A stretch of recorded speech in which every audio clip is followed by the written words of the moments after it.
Apa sih yang dimaksud dengan semen retention atau berhubungan seks tetapi tidak ejakulasi?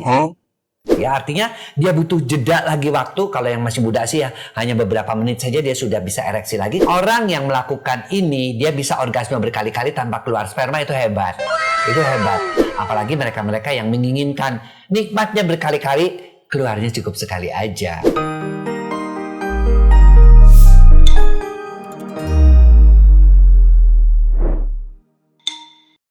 Halo Boykemania, ketemu lagi nih di Kacamata Dr. Boyke, dan kali ini kita akan membahas mengenai seputar tips and trick masalah kesehatan seksual. Halo Boykemania, tentu banyak yang bertanya-tanya ya, apa sih yang dimaksud dengan semen retention atau berhubungan seks tetapi tidak ejakulasi? Ya, artinya ditahan ejakulasinya, diretensi itu cairan semennya. Nah, kita mesti bedakan dulu nih ya, Boykemania, mana yang namanya ejakulasi yang bersamaan dengan orgasme biasanya, ya. Harus kita bedain dulu. Sebenarnya itu terjadi bersamaan, tapi sebenarnya bisa orang itu orgasme berkali-kali tanpa harus mengeluarkan semen. Ya, kenapa? Karena kalau dianggap mengeluarkan semen itu kan ada yang namanya masa refraktor, ya, artinya dia butuh jeda lagi waktu. Kalau yang masih muda sih ya hanya beberapa menit saja dia sudah bisa ereksi lagi. Kalau pada mereka yang sudah tua cukup waktunya. Makanya beberapa menahan, oke, gue orgasme aja tapi nggak usah ejakulasi. Ya, nah ini tentu penelitian-penelitian masih ada ya, tapi kebanyakan ini mengaitkannya dengan hal-hal yang bersifat spiritual ya, budaya-budaya di India, Hindu, Buddha. Ya, kemudian di Cina, ya, bahkan Cina itu ada satu pakar yang namanya Qigong dan sebagainya, ya, namanya Mantak Chia, ya, yang mengajarkan bagaimana olah nafas, kemudian menekan titik 1000 bunga itu ya, untuk supaya tidak terjadi yang namanya ejakulasi, ya. Nah, dari sisi medis sendiri sebenarnya masih merupakan satu hal yang kontroversi, ya. Beberapa orang kalau tidak dikeluarkan kok kayaknya nggak enak ya.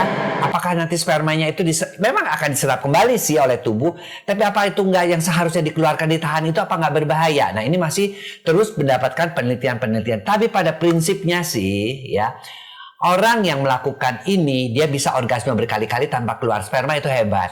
Itu hebat ya.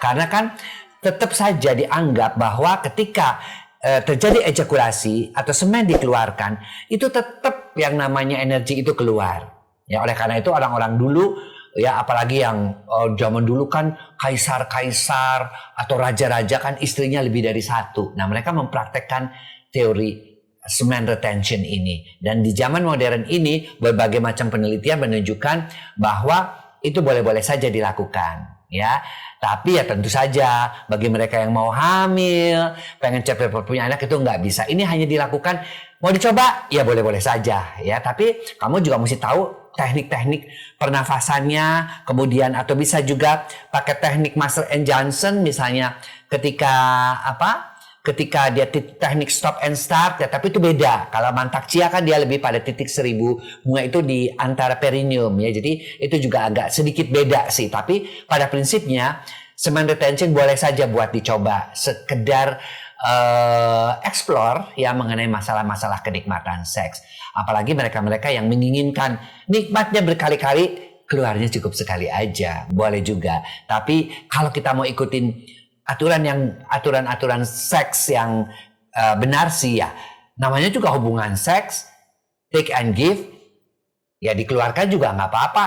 Toh sesuatu hal yang memang sudah diproduksi setiap 3 hari oleh yang namanya testis melalui rangsangan hormon testosteron. Jadi gimana nih? Boleh apa enggak? Boleh kalau mau dicoba aja ya. Tapi penelitian-penelitian ilmiahnya masih menunggu hasil-hasil yang lebih representatif. Oke? Nah, itulah penjelasan tentang semen retention ya. Sampai jumpa lagi di Kacamata Dr. Boyke berikutnya. Jangan lupa like, share, dan komen. Dan bunyikan loncengnya ya.